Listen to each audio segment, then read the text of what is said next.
Hey, free mind, you crazy for this. Soulful. It's like our responsibility to make us feel something. You know, to make people feel. Make people feel what we feeling.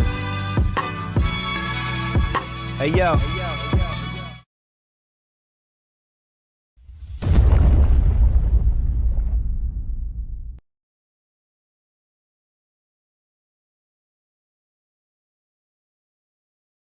Reggie here, and I want to welcome you to another one of my live streams. This is Comics Today, and we do this show on Wednesday night to celebrate the best day of the week, that being New Comic Book Day. Happy New Comic Book Day to everyone that is out there watching this live, watching this on replay, or even listening to this thing as it plays back on the podcast. Even if you're not listening to it on a Wednesday, I wish you a happy New Comic Book Day. But no, this show was a really great opportunity for us to come together as a community to talk about some things that are top of mind for me and maybe even top of mind for you. And as part of that, we typically have a guest or two on the show that helps me to make sense of something that is happening in the world of comics and collectibles. And tonight we're going to have two guests are going to join me to talk about some stuff that I'm aware of. And I'm really excited about this show because there is a lot to jam into the 1 hour or so that we are going to be together. And as I stare at myself on screen here, I realize that I may have tilted my light a little too much. I made some last minute adjustments in the attempt to get the glare off of a book in the background, but I don't know that adjustment on the fly was a good adjustment because the screen looks a little dark. So we're going to have to undo that at some point. Normally during the show, I try to go to the chat to see what it is that you all may have picked up at your LCSs. It gives you an opportunity to shout out your LCS, talk about what you picked up and what you read that we might want to consider putting on the top of our stacks. And I'm not going to go to the chat today. I'm not going to do that because there's a lot of stuff that I want to try to get to. So I'm going to jump into the show, but I will ask that if you hit your LCS up today, you snag some books new to you, new in one form or another. I want to encourage you to go ahead and post up your list of books in the comment section so that we can all see what it is that you picked up. If you want to shout out your LCS, I encourage you to do that. And again, if you read something that was really awesome that folks should know about, definitely drop that in there because people are always looking for new books. What is a good book to read? What's hot out? What should I check out? People are always talking about that. And watching this show, listening to this show, being part of this show, Comics Today, gives you an opportunity to hear exactly what folks are reading. I will tell you, when this show wraps up tonight, I'm actually going to go live again very quickly on Twitch. I'm going to be announcing the winner of the short boxed giveaway on Twitch. Or maybe, I'll probably do it on Twitch. But every single month, the folks over at Shortbox support the channel by putting me in a position to be able to give away a $100 credit to one lucky subscriber of the channel that takes the time to watch the video that comes out here on the channel. And that $100 credit allows somebody to head over to the Shortbox app and actually use that credit towards the purchase of a really awesome comic, whether it be CGC or CBCS, because Shortbox only has graded comics. So a really great opportunity for at least one lucky subscriber per month. And I am definitely appreciative of the folks over at Shortbox for putting me in a position to be able to give this away every single month. So we will be going live on Twitch to announce that winner at the conclusion of this show, but I'll also be posting up in the description of this video who it is that actually won, so that person can receive the proper notification and recognition that they deserve. One of the things that I wanted to talk about, this is a piece of news that dropped. I want to say it was yesterday. But I'll be honest with you, my days blur. And it was my buddy Terry, who actually came here to the house to GarageCon that actually hipped me to this news first. And then several other people over the course of the day then sent additional notifications. And I'm very appreciative for every single person out there that sent me the alert, because there's a lot that happens out there, and there is the possibility that I will miss some things. So I'm very appreciative of all of those Swoldier reporters out there that feed me information. But the big piece of news this week that affects the comic book community, I think potentially more directly, might be the fact that Steve Borock is actually leaving CBCS. And this is a guy that basically was with CGC. He was the head grader at CGC. He started basically with CGC from the ground up. I want to say in 1999, he at some point, and I don't know the dude's resume, he left CGC, he did some other things, he ended up then founding CBCS, and he, I guess, oversaw the sale of CBCS to Beckett. He has served as like the head grader, as you can see here on screen, the president for a long period of time. It has been announced that he is actually leaving CBCS, and I think he's starting his new job or at least leaving CBCS on the 19th. I don't know if he's starting his new job immediately, but he is definitely leaving on May 19th, which is tomorrow, and he's going to be headed over to mycomicshop.com. And you guys know I'm a fan of mycomicshop.com. I talk about them a fair bit when I fired my LCS and actually still needed to get new comics. I actually signed up to receive a subscription box from mycomicshop.com. It's a little slow going, but I think we're in a good place.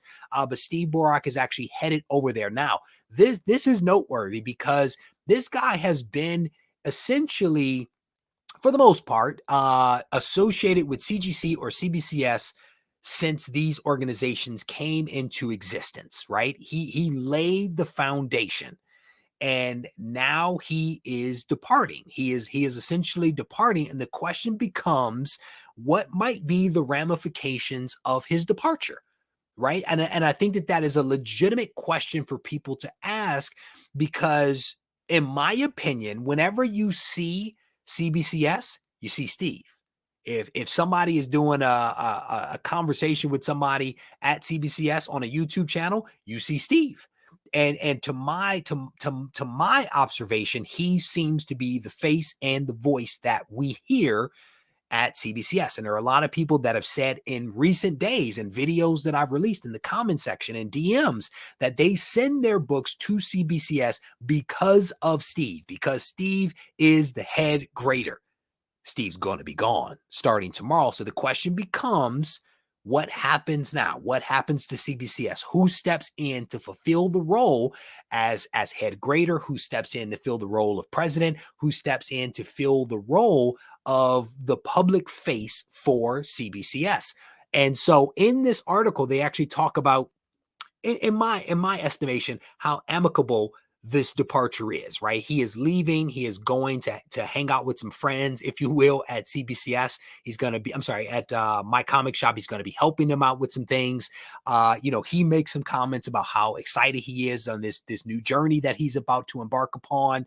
The president and COO of Beckett talks about how, great it was to have Steve as part of what they have essentially built. So very much an amicable kind of thing, right? So the next thing that I wanted to do is I wanted to look up who was going to be feeling potentially some of the shoes that are being left behind. And they cite this guy, West. West is a guy that is going to be stepping in to, I guess, assume some of the responsibilities that Steve Borock is leaving behind. So I headed over, if I can find it here, I headed over to the CBCS website to try to figure out who the people are that make it happen. And on this page, what you see the founder, president, head grader, and finalizer, Steve Borock. A great bio there about his history in the industry.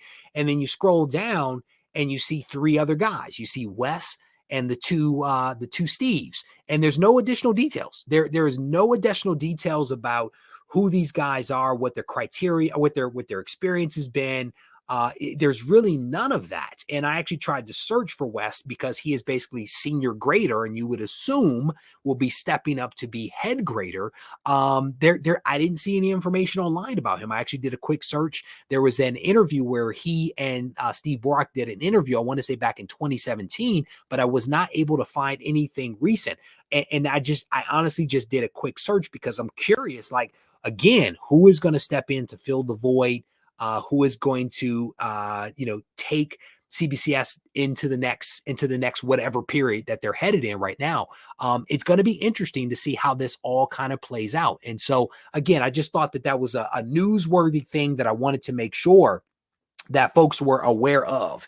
And so let me go to the chat real quick to see if folks are commenting on this or talking about something else that I was going to be talking about later on in the show.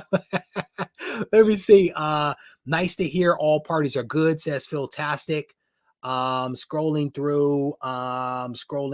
My LCS only uses CGC, says Doug. Let me see. There's a comment here from Mark. He says their public relations is not great, and we'll keep saying we're okay. So let me scroll through. Let me see. I am surprised CBCS didn't keep him at least to promote their brand. Well, you never know. Again, it seems like his departure is very much an amicable kind of thing. It seems like, everyone kind of, I don't know. You never know how these things come about, right? But at least on the surface of it, everybody appears to be saying all of the right things, right? And I'll be completely honest. I wish Steve Borock nothing but the best, right? That this is not about me criticizing him or CBCS or any of that other kind of stuff, but that this is newsworthy.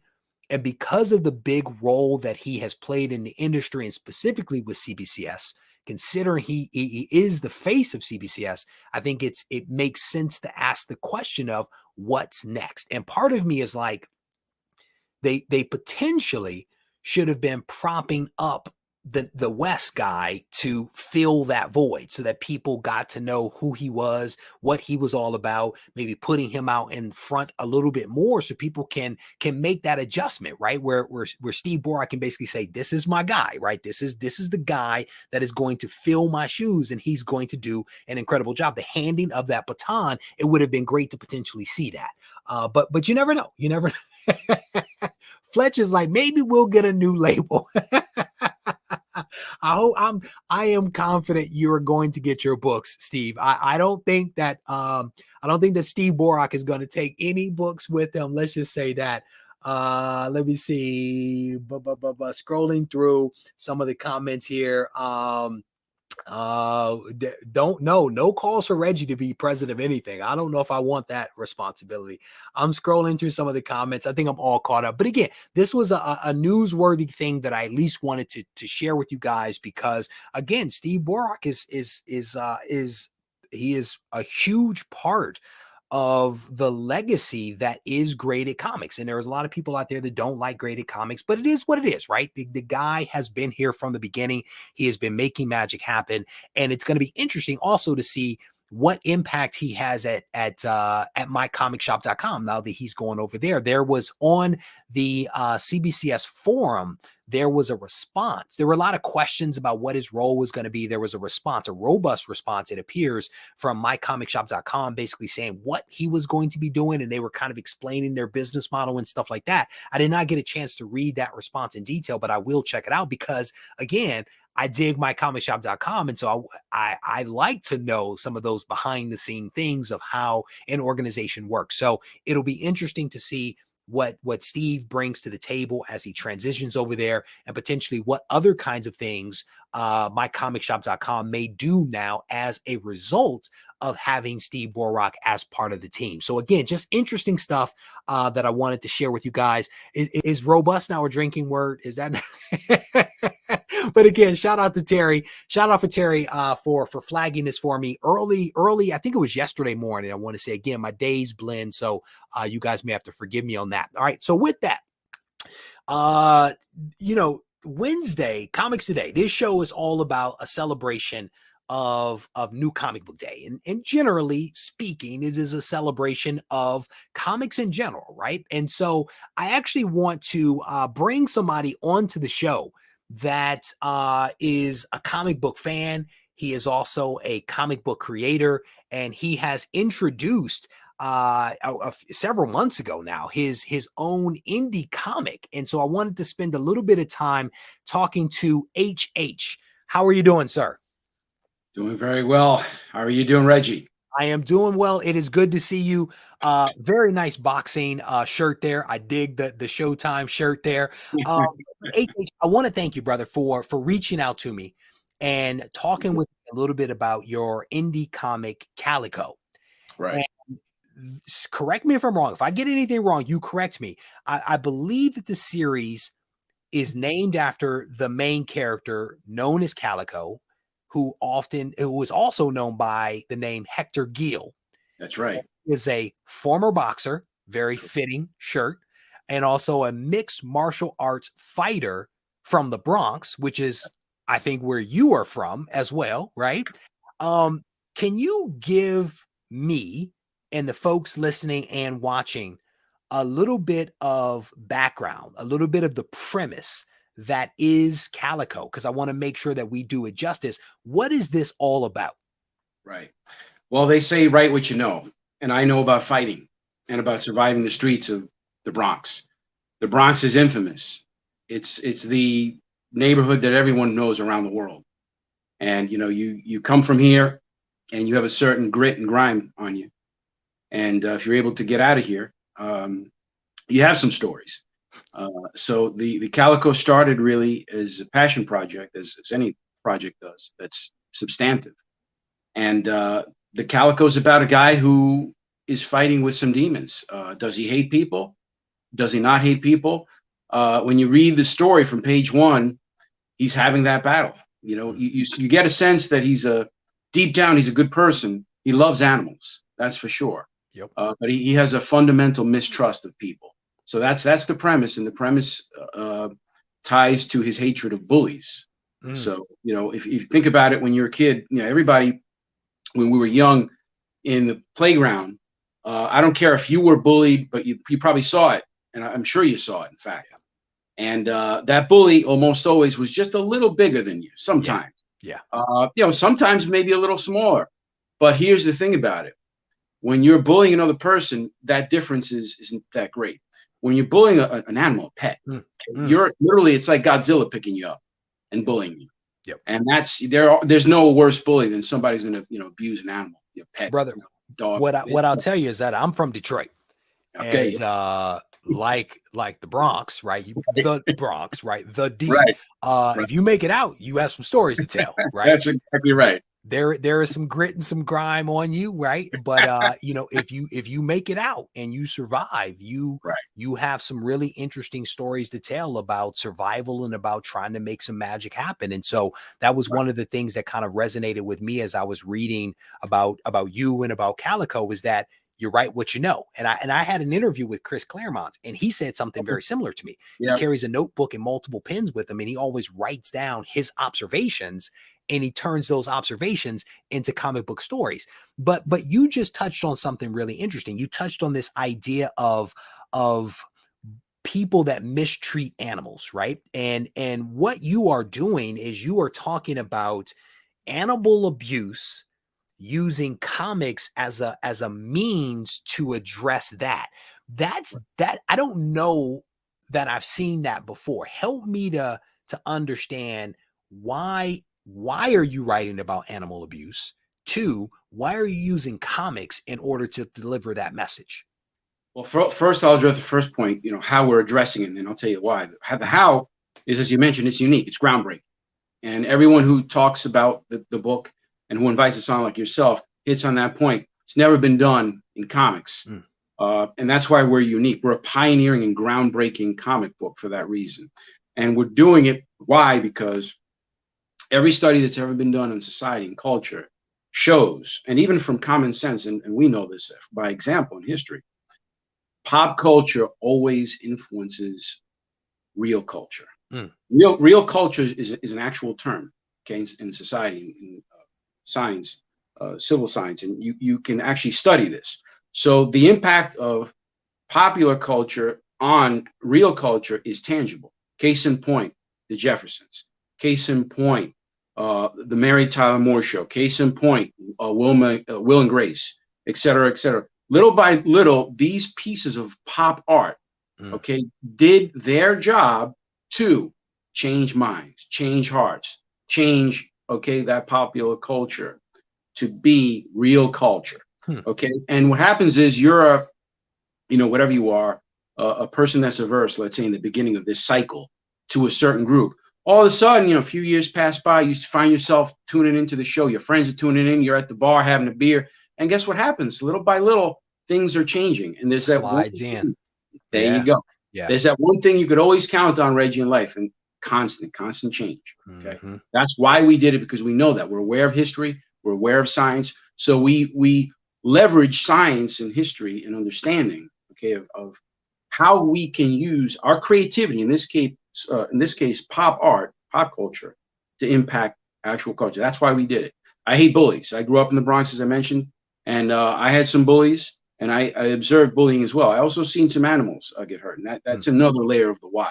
Yeah, so that was the next question I was about to ask is in addition to the bullies, did you see animal cruelty and animal fighting in the Bronx as well? Because I know we saw it in Detroit, right? I mean, you would go places and you would see the kennels that people would have in their backyards with their dogs that were always outside, the mistreatment of animals. So is that also part of it, is the observations you had maybe growing up is part of what is contributing to you using, again, comics to speak to this issue? Right. It's a very large, a broad conversation, because we can go in so many different places. But I'm going to tell you right now, I'm going to go acute with it. When you have very finite experiences that those very finite experiences, they're always in the back of your mind. Okay. And you pull from them whenever you're in tough situations. Okay. We don't really speak about these things. They're there. They're always there. Okay.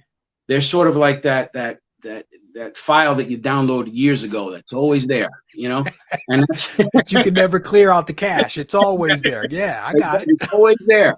So, and let me tell you, when you're tasked with a big project, whether it's creative, financial, whatever it is, you go to those files. They're always there. And those were the files that were there for me, when I set about this project. And they were fresh, they were vivid, and this is what it's all about. I have a story that is substantive, that has a foundation, that has legs, okay, that I can continue adding layer upon layer and layer of substance to grow a very strong project and wonderful comic book series. And that's why we did it. There were more people that were part of this, and they said, "Hey, let's do this." So to that point about building layers on, I mean, I'm showing some of the covers here, issue 2 and now issue 3 here on screen.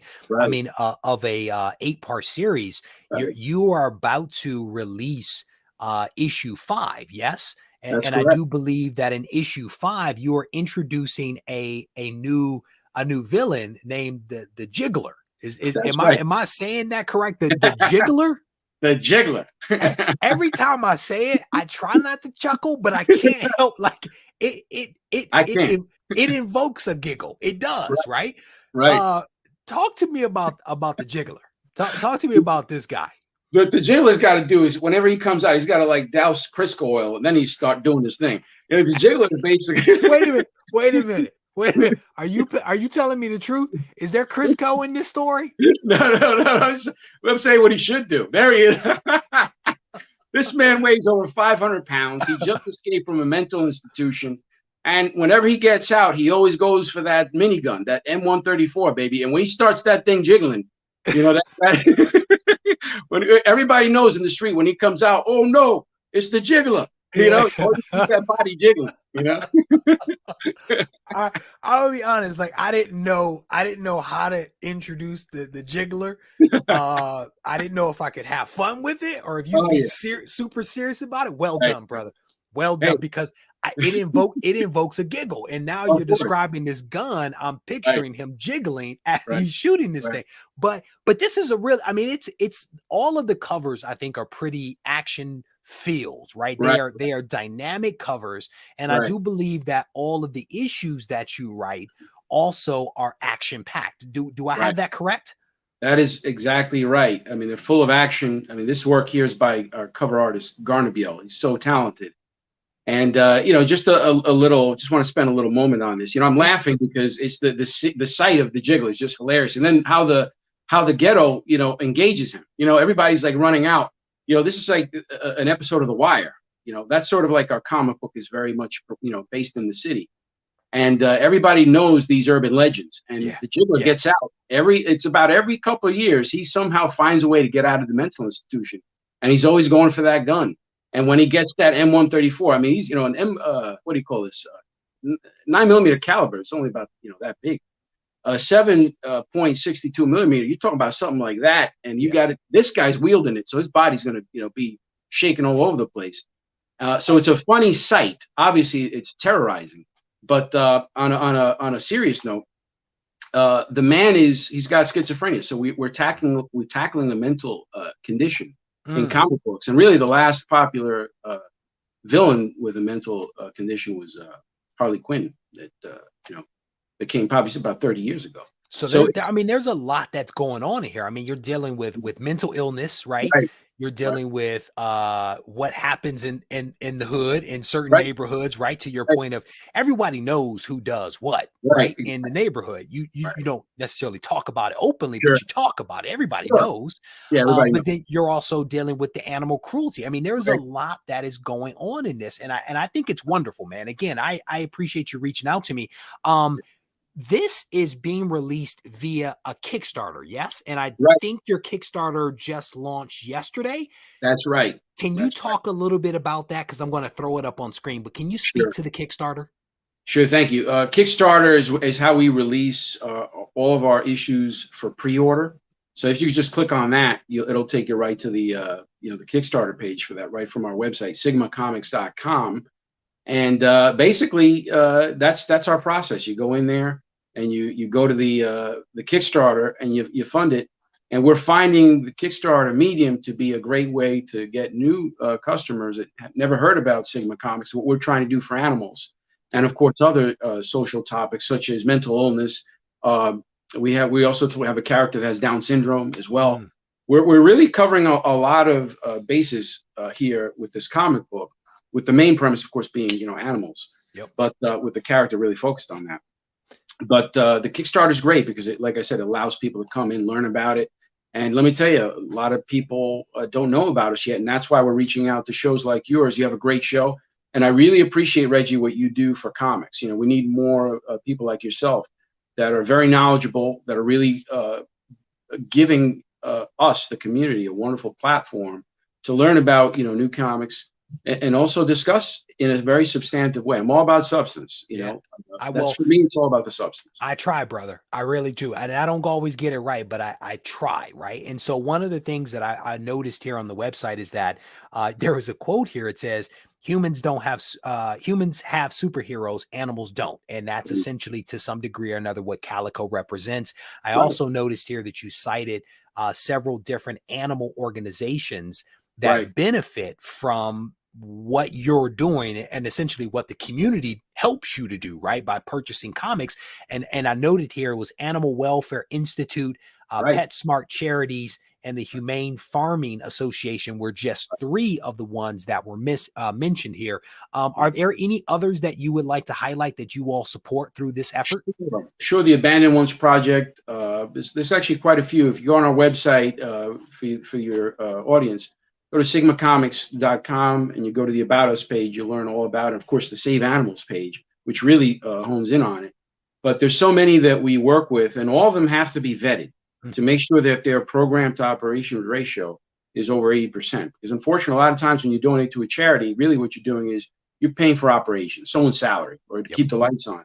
What we want to do is we want to work with charities that are focused on actual programs. So this is the gloves, that you're buying, the caps, the boots, that are your flashlights, whatever they need to actually get in there out in the field and get these animals out of bad situations and put them in loving, caring situations where they can grow and really have a meaningful, life, which all animals deserve that. All beings deserve a beautiful, healthy, loved life. Everybody needs to be loved. You know. Well done. Well So, done.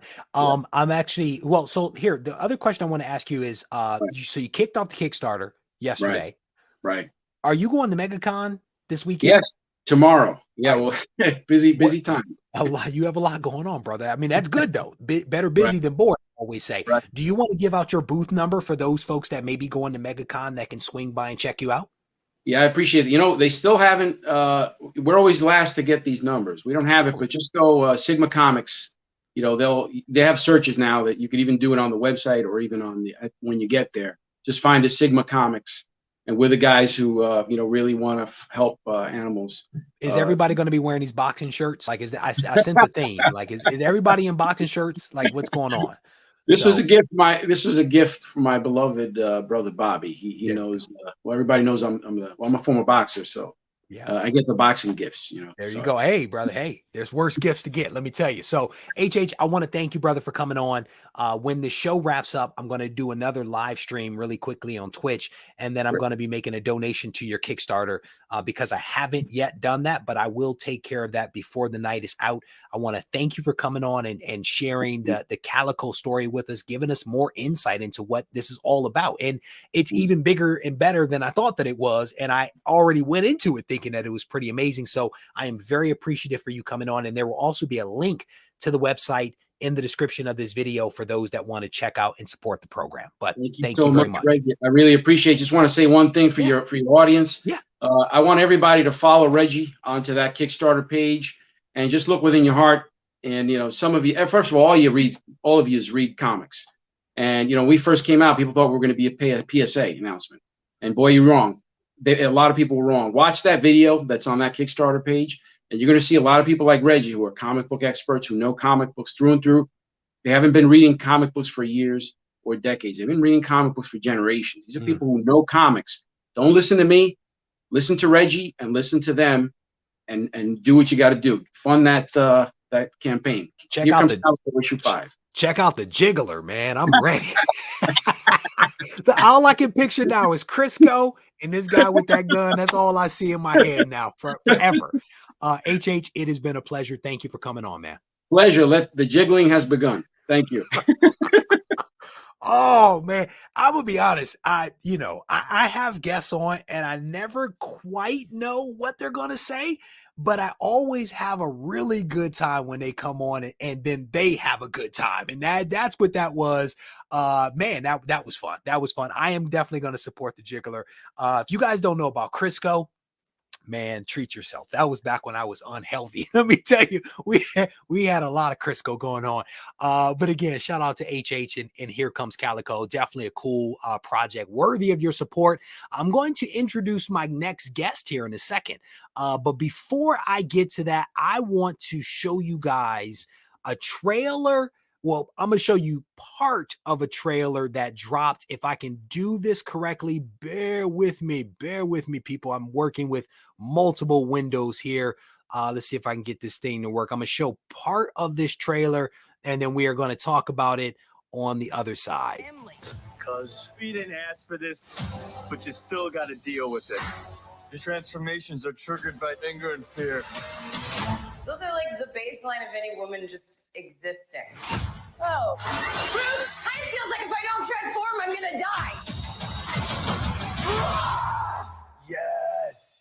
Yes. No. So, somebody sent me this trailer. And then I engaged this person in a conversation about the trailer. And one of the things that they said to me was that, and I may get it wrong. I may exaggerate. But the premise behind it was that this was one of the shows that they were most excited about seeing that was coming out on Disney Plus. So when I heard that, it caught me off guard, and I was like, tell me more.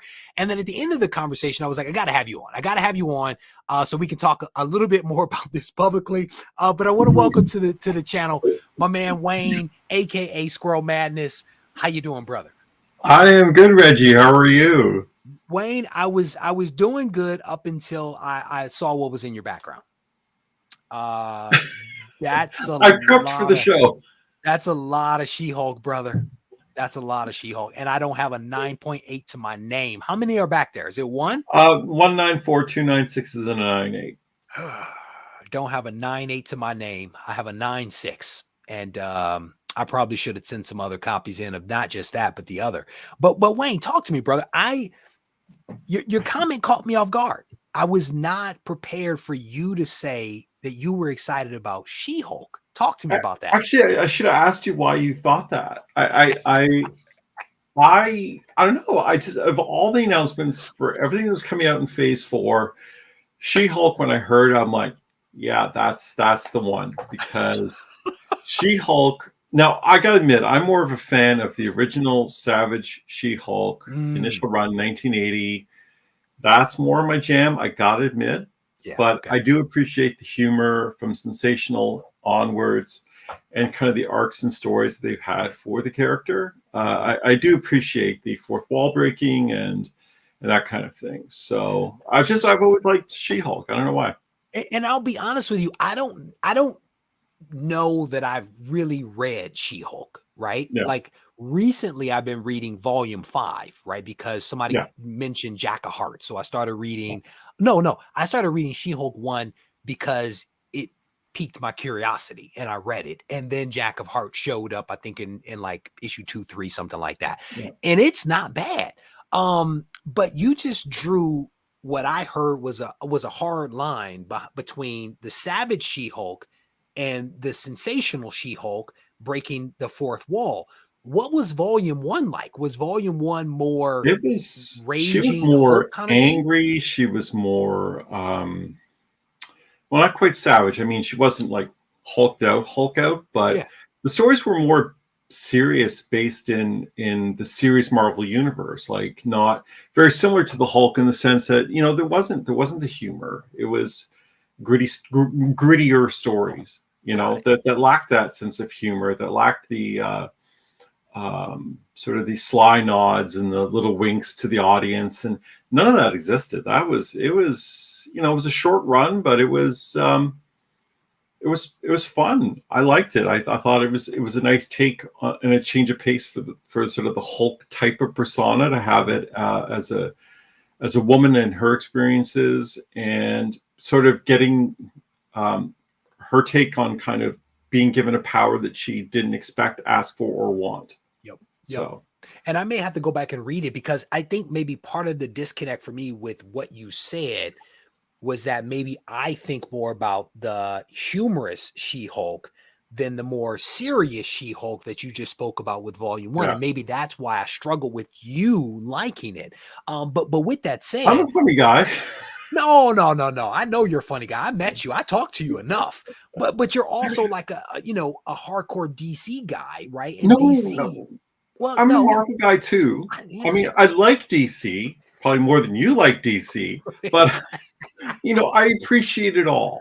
There you go. Okay. But I have a lot of Marvel. I have a very large Marvel collection. So, but to that point though, even though this She-Hulk show isn't maybe what you have come to really enjoy from She-Hulk, it still is it something that you think is going to resonate with you, right? The humorous side of it. Talk a little bit about what you're expecting from this show, maybe.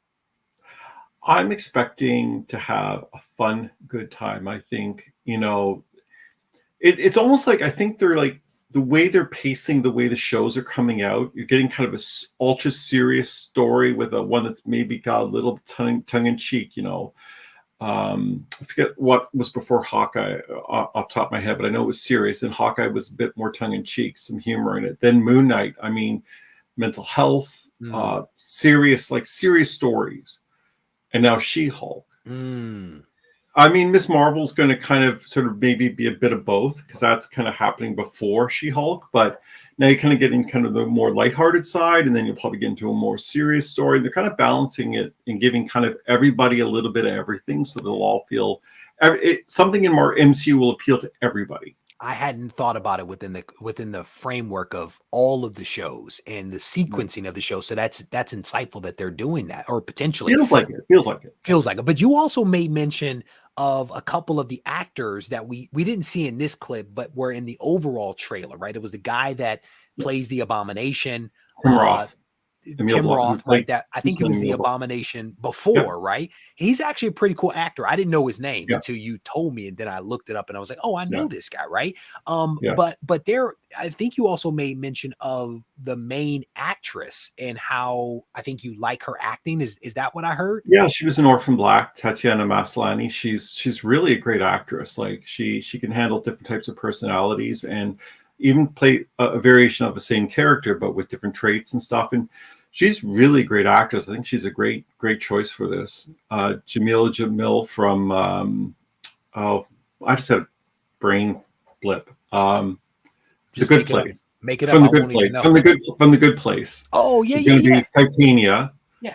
You know, and even Benedict Wong is coming back to play Wong in this, at least to some small degree or another. You know, of course, Mark Ruffalo. So it's going to be a star-studded, well-packed group of people coming in to play these characters, and I think it's going to. You know, I've seen a lot of reaction that people have online. Some of the more common reactions are the CGI is a bit sketch. And it is like some of it, you know, but sometimes in some images, the CGI looks better. And in other clips, it doesn't look good. So I don't know if maybe they've been cleaning it up and you've seen some of the cleaned up ones and they'll get it all done in time or not. I don't know. You would have to assume, because I too have seen those same comments about people saying the CGI looks like off in certain places. Yeah. And maybe what it is that they decided to have a certain cut in there, and that cut wasn't quite polished up, but they decided to go with it enough because they needed to get something out. So fingers crossed that we get, and I think we can probably say generally we get a high quality product from Disney Plus, right? I mean, generally speaking, I think we can say that. So I think we might want to just assume that they're gonna fix it up and it won't be like 1992. I think somebody said CGI. You know, it looked like the Hulk movie with Eric Bana, which was pretty bad. Like, no, I don't think we're going to get that. I think they're going to clean it up because I don't think they want to put forward a crappy looking product. I think they want to put their best foot forward. They're trying to build these characters up and introduce them so they can be part of future projects, be part of the MCU as a whole, maybe make their way into actual motion pictures. And whatever the plan is, who knows? Because it feels very disjointed so far in Phase 4. I think a lot of people also feel like that. A lot of people have said what's that. the big bad? Like, what are we aiming for? What's the goal here? But I don't think they're going to do them dirty. I think they're going to do a good job. And I think they're trying to create a product that's going to appeal to the majority of people. And I think they think most people would appreciate the humor side rather than the serious side of She-Hulk. Yeah, it's going to be interesting, man. I'll be honest with you again. Like, I don't know that I had any expectations for this one. Like I hadn't really thought deeply about it in any way, shape, or form. I mean, heck, I only have one She-Hulk comic over there that's graded. So that just tells you how much I've thought about it. But I thought that the humor that was seen in that trailer was fun. Yeah. And so I don't know that I'm excited about it, but I'm definitely going to watch. I'm definitely going to watch. I'm definitely going to give it a chance, and we'll see how it all turns out. I was pleasantly surprised by Moon Knight. I also had no real expectations there, and look how great that turned out. But go ahead, Wayne. I cut you off. I'm not really that familiar with Moon Knight. I had no expectations going in. I know hardcore Moon Knight fans were a little disappointed in how he was portrayed, but I enjoyed it. But this looks like it's going to heavily sort of riff off the 2004 run of She-Hulk. I mean, right down to like the outfit, the sort of the stretchy spandex she wears in it. It's very reminiscent of that. Her working for Goodman. I'm going to see if I can get this right. Goodman, Lieber, Kurzweil, and Holloway, which is the legal firm. That's the legal firm she works for, doing superpowered like legal work for superpowered individuals. I mean, it looks like that's kind of the period, and also because it's called like Single Green Female. That's kind of that run. So the whole dating aspect and living her life and going out for drinks, and that seems to be what they're going for. So I wasn't sure what to make of that scene about splitting the fries, and I didn't know what to do with that one. I don't know if I should be happy for the guy or like worried for him. I don't maybe both, brother. Maybe you should be a little bit of both. Anyway, Wayne, I want to thank you for coming on, man. Yeah, no problem. Spending a little time with me chatting about this. 2 weeks in a row. You got to call me Doug Bratton now. Nah, well, there's only one Doug Bratton, brother, but I know there's only one. no, but you're doing a good job. You're showing up on a regular, consistent basis now, and again, you prepare for the show. There's like, what is that, 5 She-Hulk comics Yeah, I got back my there? sensational down there too. I have one of those. I have at least one copy of that. I have a few in boxes. It's one I could find quickly. Yeah, So. rub it in, Wayne. Just keep rubbing it in. Anyway, Wayne, where can people get a hold of you on the social media? Probably best Instagram and your YouTube channel, but run through that for folks. Yeah, YouTube, Squirrel Madness Comics, and on Instagram, it's Squirrel Madness _comics, and that's the best place to find me if you want to reach out by like DM or whatever. Hold on, wait. Before I let you go, you should be afraid for him. She's going to wreck that poor boy. And then there's a couple of it's good to see Wayne kind of comments here. Oh, thanks, guys. I appreciate it. I had to show you those handful right there because those were pretty funny. Oh, Wayne, thank you. It is always good to see you. Thank you, brother. You too. Thanks for having me, Reggie. Yep. And I did not cut him off either. Chris Bigger. I'm doing a good job here. We are on a roll. For those folks that came in a little bit late, we spent some time talking about Steve Borock's departure from CBCS and the fact that he is going to be taking a role with mycomicshop.com. And my big question is, who is going to be filling Steve Borock's shoes? With his departure, he is leaving behind a very big void, because in many ways, as the president, as the founder, as the head grader, as the finalizer, as the public face of CBCS, he is leaving behind several very big roles. And the question will be, who is going to fill that role or those roles to take CBCS into the future? And so that was essentially the gist of my commentary. If you guys missed it, I definitely encourage you guys to go back and listen to that at your leisure. And as a reminder, this show will be rebroadcast as part of the podcast, and you can search for us on all of the podcasting platforms. Search for Regie Collects, and you can take some Regie on the go. After talking about CBCS, we spent some time talking with HH, who is the writer and I think publisher as well, behind Here Comes Calico, which is an independent comic that focuses on a lot of things, primarily the abuse of animals. And it is not a PSA comic.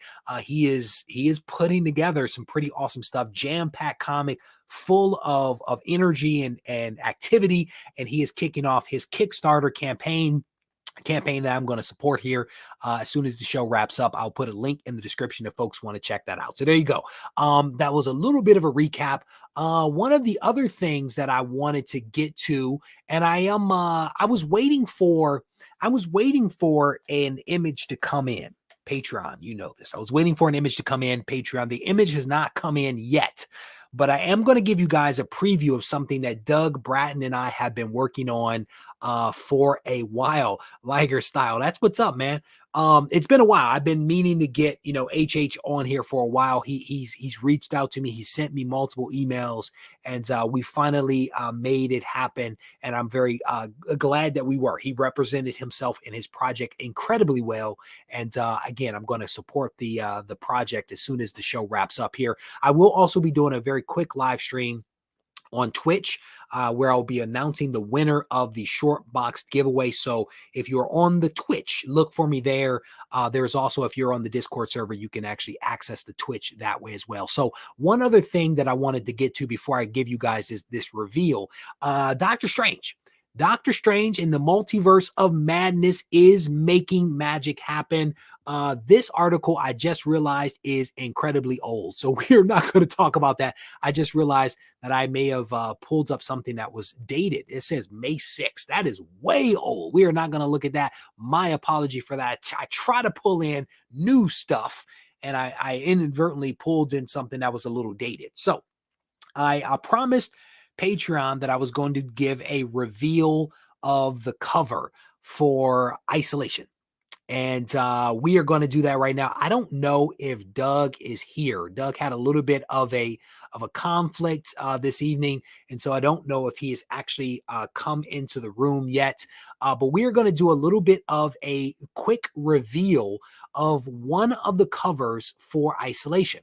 And this project, we actually embarked upon this several weeks ago. I think maybe the original idea may have been a couple of months ago, but we actually had people put pen to paper, if you will, to actually create this version.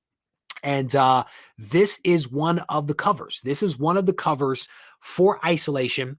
And for those that lately have been talking about Frank Frazetta, Doug and I got a big kick out of that because this was already in the works as you guys were having discussions and debates about who Frank Frazetta was and his importance to comics and all that kind of stuff. This is one of the main characters from Isolation, but we decided to do it as an homage. It is an homage to Frank Frazetta. And I think that the two artists that worked on this did an incredible job. Eddie Draws It. Eddie Draws It is the artist that drew this. He was the guy that did the Boba Fett sketch for the Swoldier supply box a couple of months ago. And a colorist by the name of Dakota did the coloring. And again, I think that he did a fantastic job with the coloring.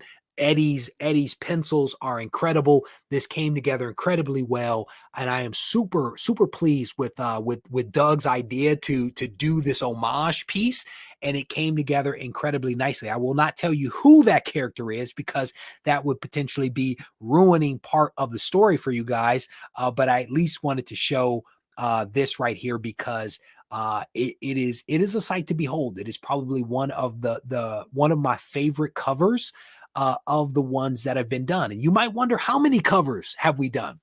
We have a lot of covers. We have a lot of covers that we are putting together. We have a Patreon only cover. We have a really higher end cover that we're going to do some really cool embellishments to. And then we have a couple of exclusive covers that people have signed on to do. So over time, we're going to continue to reveal more and more of these covers for Isolation. But this was one that I was really excited about that I wanted to share with you guys. Hopefully folks like it. And what we will be doing is that there he is. Doug's in here. What we will be doing is we will probably be opening up the pre-book as we get a little bit closer to June, if not in June. Isolation is going to be released in July. I think we're going to try to do some pre-books around the June timeframe. So a lot of people have been reaching out, asking questions about when it's going to be available. What are the covers? What do the covers look like? When can I place an order? How many can I get? Are there limitations? Can I pick the cover? Lots of great questions have been coming out. I would say stay tuned to the channel. And again, huge shout out as I zoom in on this thing a little bit. Huge shout out to Eddie. Eddie Draws It on Instagram, and also Dakota. Two really talented guys made some magic happen with this Frank Frazetta homage. And again, a huge shout out to Doug for making magic happen. What he says, he made it. You indeed, you made him a friend. All right, so let's go ahead and stop sharing that. Again, huge shout out to all the guests that came on the show to hang out with me tonight to help me to make sense of things that are happening in the world of comics and collectibles. If you guys haven't commented on the whole Steve Borock departing from CBCS, I encourage you to leave your comments behind in the chat, or when this video gets posted, leave your thoughts behind, because the reality is that it could have no impact, or it could have a huge impact, or somewhere in between. I am honestly just curious on what people's thoughts are around his departure and what that could mean for CBCS.